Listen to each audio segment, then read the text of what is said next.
One of the tricks you need to use in a save like this is making sure that you are re-signing your players as often as possible, continuing to raise their minimum fee release clause because they're required in a nation like Brazil. Although sometimes you just can't get the player to re-sign. That happened with Fernando Jose. His release clause was triggered, 1.5 million. We were going to give him a shot in the first team this year. Instead, he's playing for Sao Paulo's reserves. And I could have lived with that if that was enough, but we've lost Andre. And I am absolutely gutted. He went to Palmeras. He had a domestic release clause of 4.5 million. We didn't think he was going to get there because they were coming with like 2.5, 3 million. We thought we were going to make it to the end of deadline day, and we did not. Now, Andre refused to talk to us about a new contract because he was waiting for us to fulfill the promise of bringing kids in and developing them and making a better team. And the year before that, he wouldn't talk to us because he was garnering a ton of interest from clubs all across Europe, including the Premier League and Serie A. So that means we are turning to the likes of João Pantera, who made one appearance for us. We'll get to that in just a second. Gave up 3 goals in less than a full match. And that came in a 5-2 loss in our final match of the competition in the Sao Paulo State Championship League phase. They got 5 shots on target, and they scored all 5 of them. Neither Pantera nor Dora Milton could really stop anything, and I think the whole team was just absolutely gutted because we had just lost Andre the day before. And the whole thing was just absolutely heartrending because we went on a tremendous run in the competition. We were in a group with Palmeras, if you may remember. I think I mentioned that in the last episode.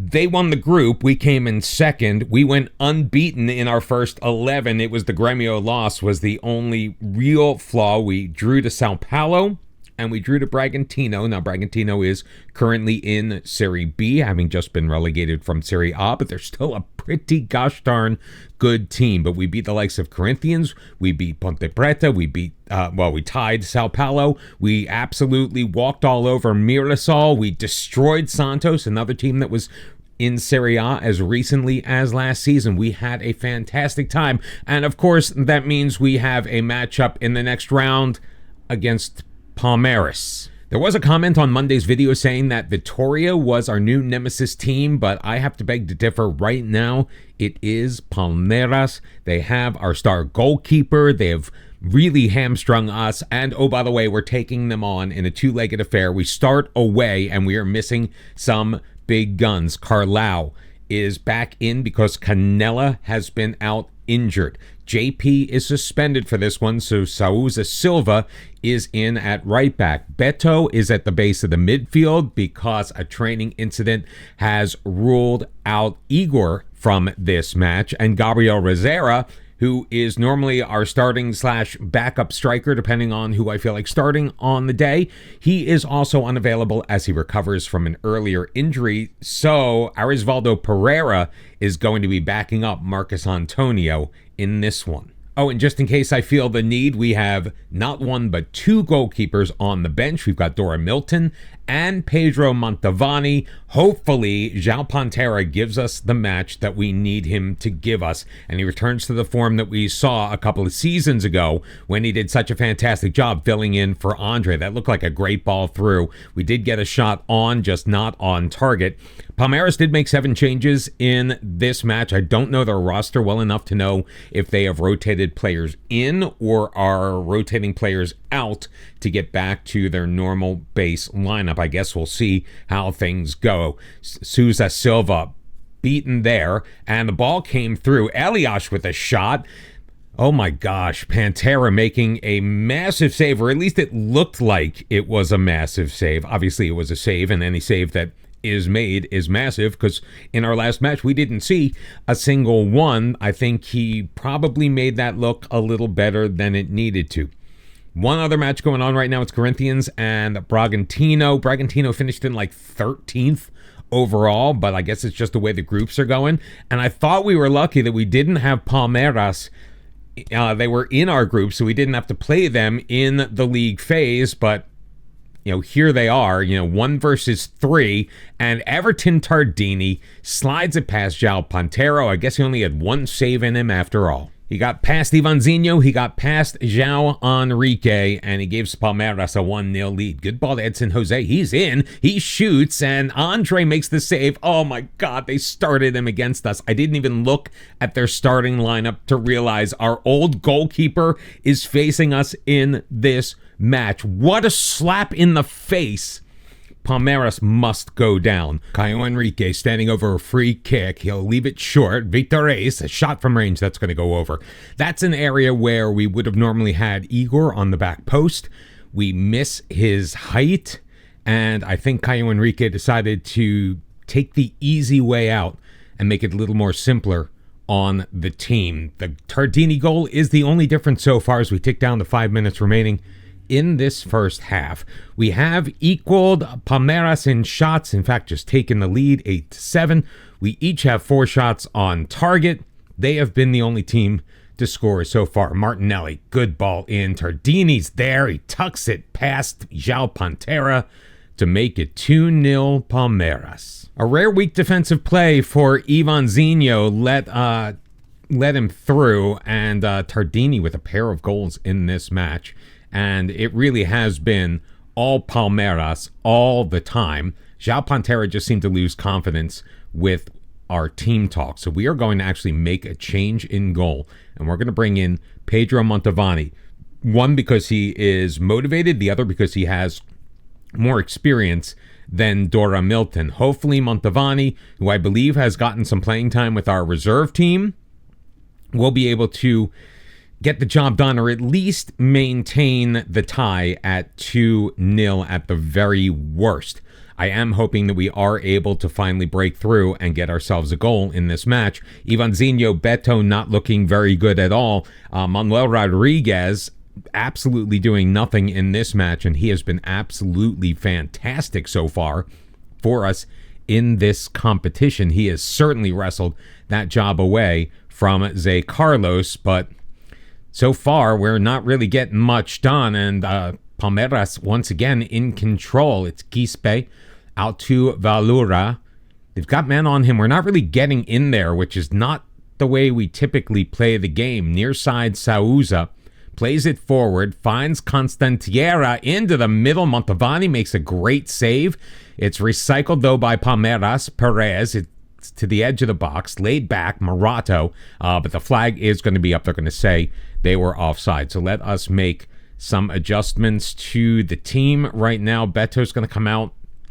Paulo Alexandre is in. We really just do not have a ton of options. Gabriel Abdias, who hasn't seen a lot of playing time so far, he's going to come in as our left back. And Jose Carlos is nervous. I don't really want to bring a player like Torquete in this position. Mateus Conceição is nervous. Let us go with, we'll move Caio Henrique over. He's not really designed for that side, but we're going to do it and bring in Arisvaldo Pereira. Got to roll the dice a little bit if we want to have a chance in this match. We are in control with just under 20 minutes remaining in the match. Souza Silva playing it up, Pereira. We're going a little slower than normal, which is also giving me a little bit of pause. Souza Silva passes it to Marcus Antonio, taking it up the left wing into the box, playing it into the middle, finds Victor Reis, but Andre, of course, makes the save and knocks it behind for a corner, which we are not going to be able to do anything with. It is just really, really chapping my butt that Andre is in there and he is playing so very well against us. Not that he didn't play well for us. That's not what I'm upset about. I'm just upset that we lost him. We lost him for $4.5 million when he was definitely worth more, and we just couldn't do anything about him. Montavani almost got to that, but it was put over the bar for a goal kick. 12 minutes remaining in this match. Caio Henrique is having an absolutely tragic match, but not really much we can do here. I don't really want to take him off of the pitch. Victor Reis, Antonio out for Henrique, tries to get it past Valora, gets it back. Victor Reis, edge of the box, carries it deep. Caio Henrique, and that is why I didn't take him off. Caio Henrique makes it 2-1. We are actually going to go more attacking now that we have found our way back into this match, and we are going to encourage the team as well. Let's see if we can get it back. Palmeras in control, but in their own end. Quispe back up for Valura up the line. Cara Elias looks for Gonçalves, but João Enrique steps in front of it. It's up for Victorés, leading Marcos Antonio in space up the left wing. Antonio cuts it inside. He'll take the shot, and Andre will make the save. In the end, he really did not test our former keeper with that one. We're here in the 87th minute. We trail 2-1, hoping to find an equalizer, put us on even footing for the tie back at Novelli Junior. It doesn't look like that's going to happen. 4 minutes of stoppage time are going to come and go, and Palmeras is going to win 2-1. And of course, the press feel the need to rub it in. Thanks, guys. So I made a mistake. It had Palmeras on our schedule, but apparently that was the U20 Sao Paulo State Championship. We're out of the competition. It was one leg, but we have a chance at getting revenge because guess who we kick off the Serie A season against? And even more fun, look who's number 4 on the Next Gen 50 Best Wonderkids in Football list. Pushing those extremely dark thoughts of vengeance into the back of my head because we need to do that on the pitch. We are kicking off our Serie A campaign, and our front 3 all 19-year-olds, Rodriguez, Marcos Antonio, Caio Enrique. Our midfield 3 are going to be the same as they have been. Victorés, Edson Jose, Igor, back from injury. When you have a month in between matches, that's kind of easy.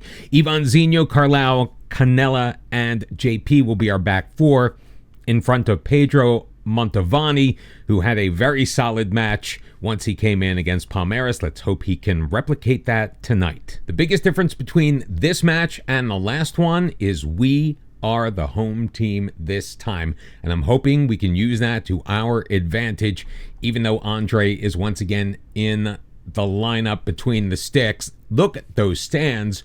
They are absolutely full and jam-packed and ready for us to kick off our first ever Serie A campaign. And Palmeras has the ball first, but they're not going to do anything with it. So one of those typical Football Manager 10-second non-highlights. So we're already in 13th place, which is great, which is safe from relegation. Let's see if we can keep that up. As long as we can make sure that we stay nice and tight with Palmeras. We don't let them get too many good opportunities, although they already have 3 shots on target of the 7 they have taken, and they've had most of the ball, but we're in control. JP, Caio Enrique, his shot is blocked. It's cleared out to Erison. What are you doing, son? Why did you not go and try to get that ball away? I think, is that Igor? Who is that? That is Igor. Why were you so lackadaisical on defense? Switch of play. Tardini plays it through. Caio Elias, he's going to miss the target. But that was a pretty good opportunity, I think, as Pedro Montavani gets the ball started again from the goal kick. 16 minutes, 50 seconds have already elapsed in this match.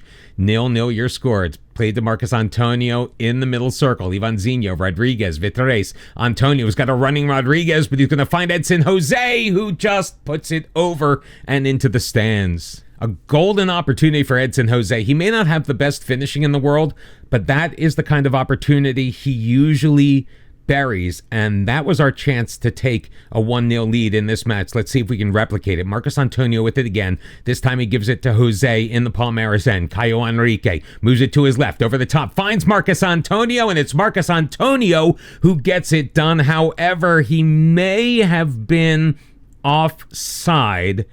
VAR is checking it, and the goal has been awarded by the referee. I saw him pointing to the spot. So it is 1-0 Ituano in a match where it counts, and that was awfully close.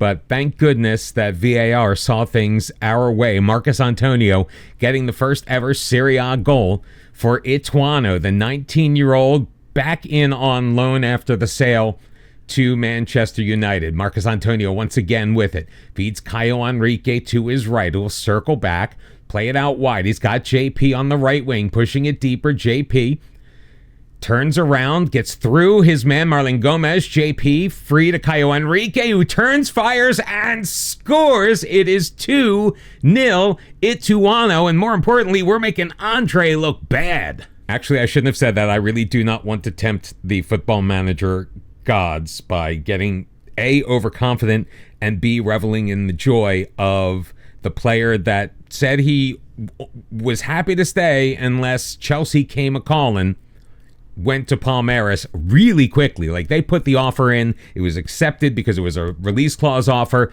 and then like the next news message was, as Erison scores, I think he was offside. I think the flag was up. I can't really tell. It apparently was not, because we're still focused on Erison with the ball. VAR is checking, and they have awarded the goal. So it is 2-1, Ituano with the lead with about 6.5 minutes left.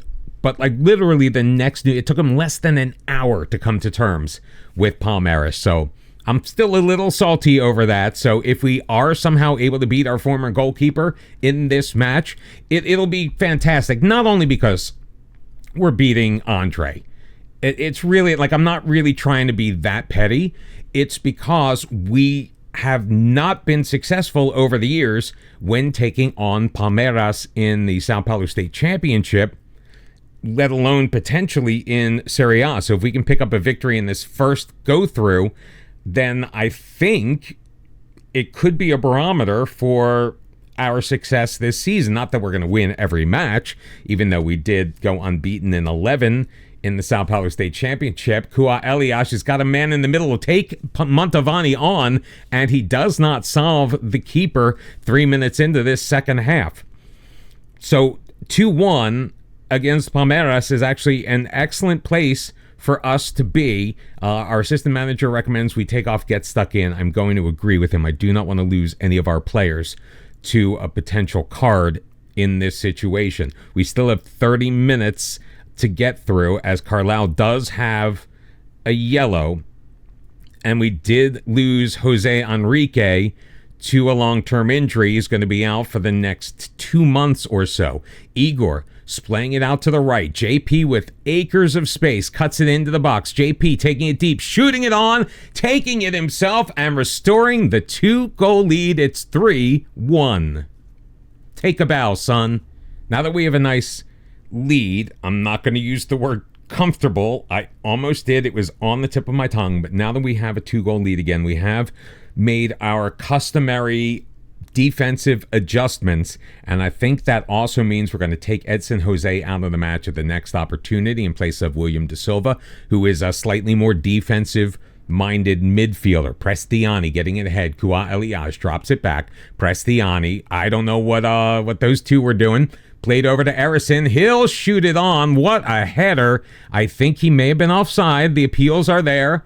The defense are all going to talk to the referee. He's got his finger to his ear. They're checking the goal, and it has been disallowed. Lucky us, because that was an absolutely brilliant header from Erison, but he was very clearly offside at the end of the day. JP having an absolutely fantastic match. By the way, he was also named to the Team of the Week in the Sao Paulo State Team of the Season in the Sao Paulo State Championship. So plaudits for our right back, doing an absolutely tremendous job in this match and in many others. 1 goal, 1 assist. Caio Enrique in the same position. Marcus Antonio dispossessed by their Igor, who has it up the right wing, gets past Caio Enrique. That's not good. Vlahovic gets the pass free to Erison. Kua Elias back for Vlahovic. Switches it over. Behucha into the middle, and Kua Elias wide, flipping open, makes it 3-2. So we've made some more defensive adjustments, something I don't normally do. Our defenders are going to drop off more, hopefully maybe not create so much space in behind them. We also are getting stuck in once again, and we are trying to stop crosses. 5 seconds remaining. Ball from Andre, headed down to Da Silva. He is dispossessed. It's thrown forward. Kua Elias has it. He gets around Mantovani. Are you absolutely joking me? Please tell me that he was offside. He was not. Oh, my dear sweet Lord. Football Manager making us look bad again. There is no way Da Silva should have just stood there and taken it. There's no way Mantovani should have made such a bad challenge coming off of his line, which, by the way, he's not a sweeper keeper. He shouldn't be doing that. We are still going to walk away with a point to kick off our Serie A campaign, but now I am absolutely steaming because now I absolutely hate Palmeras. We're not playing Palmeras again until the middle of July. I also noticed that we have back-to-back matches, home and away, within 4 days of each other against Fluminense at the end of the month. We are going to come back for the next episode to kick off the month of June against Bahia and Atletico Paranaense, two teams we have never seen before. Serie A hopefully treats us a little bit better than Palmeras has.